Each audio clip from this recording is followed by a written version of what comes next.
Merhabalar, mutfağıma hoş geldiniz. Bugün mutfağımda mis gibi bir tavuklu pirinç pilavı yapacağız. Bunun için 200 milimlik bardak ile 2 bardak pirincimi genişçe bir kaba ilave ediyorum. Ve üzerine de kaynar su koyuyorum. Yarım saat ıslanmasını istiyorum.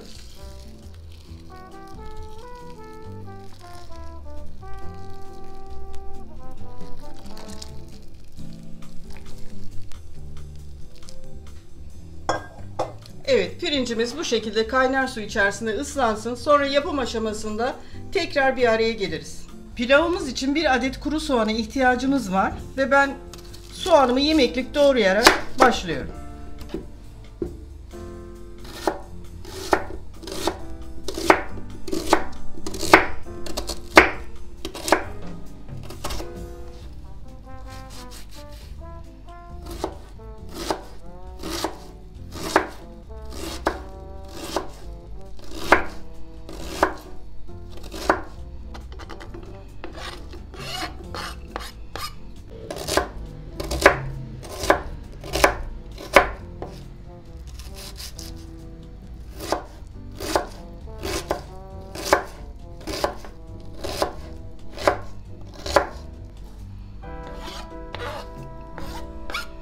Yarım adet tavuk göğsü. Bunu da kuşbaşı doğruyorum.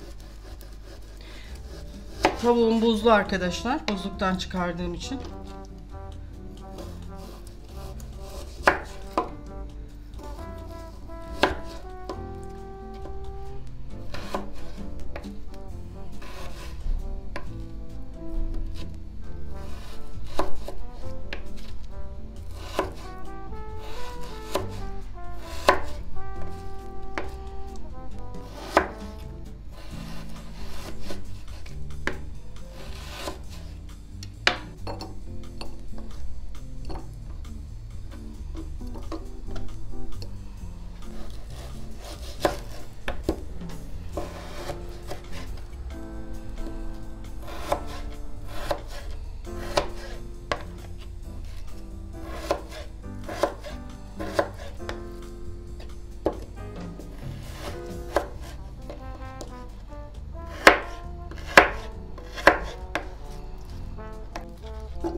Bir çay bardağı sıvı yağını tencereme alıyorum.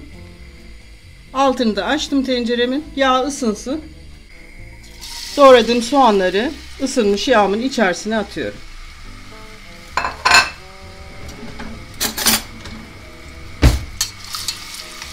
Biraz soteleyeceğim, soğanlarımın rengi dönsün, biraz sararsın.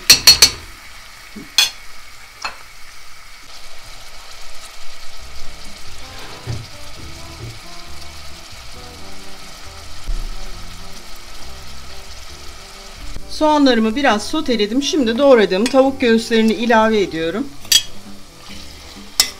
Ve kavura kavura bu tavukları pişireceğiz.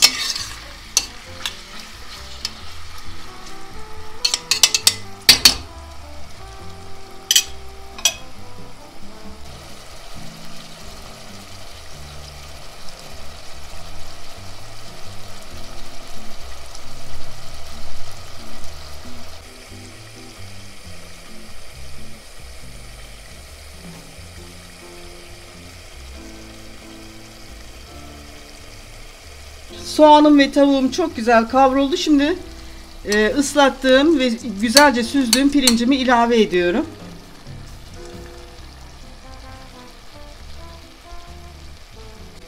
Şimdi pirincimizi de çok böyle örselemeden, kırmadan yavaş yavaş biraz kavuracağız.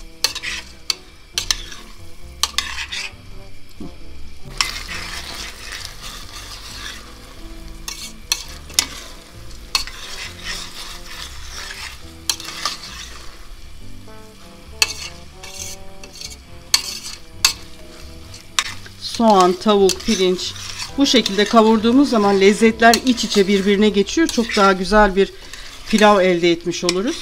O yüzden şöyle birazcık kavuralım. Tuzunu ilave ediyorum. Şöyle 3 çay kaşığı koydum. Siz kendi tuz ayarınızı yapın zaten.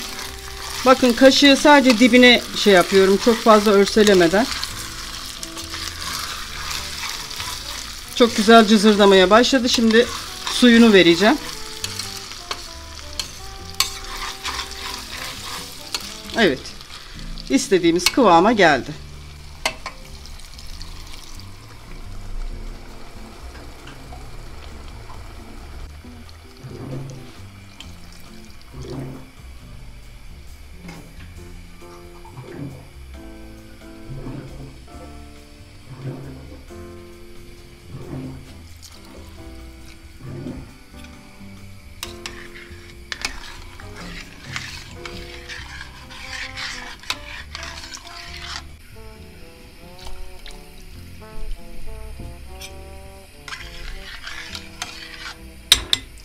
Tam 4 bardak, 2 bardak pirince 4 bardak su ilave ettim. Şimdi tuzunu da koyduk.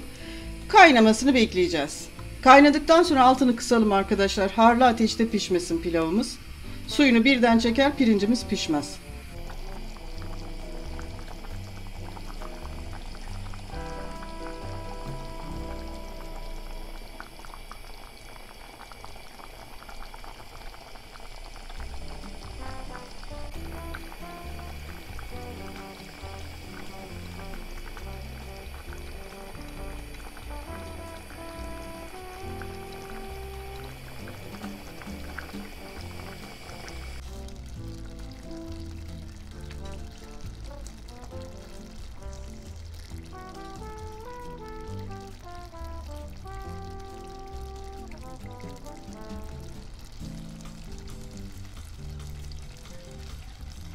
Arkadaşlar pilavımın altını şu an kapatıyorum ve dinlenmeye alıyorum. Üzerini kapatacağım, en az bir 10-15 dakika dinlendirelim.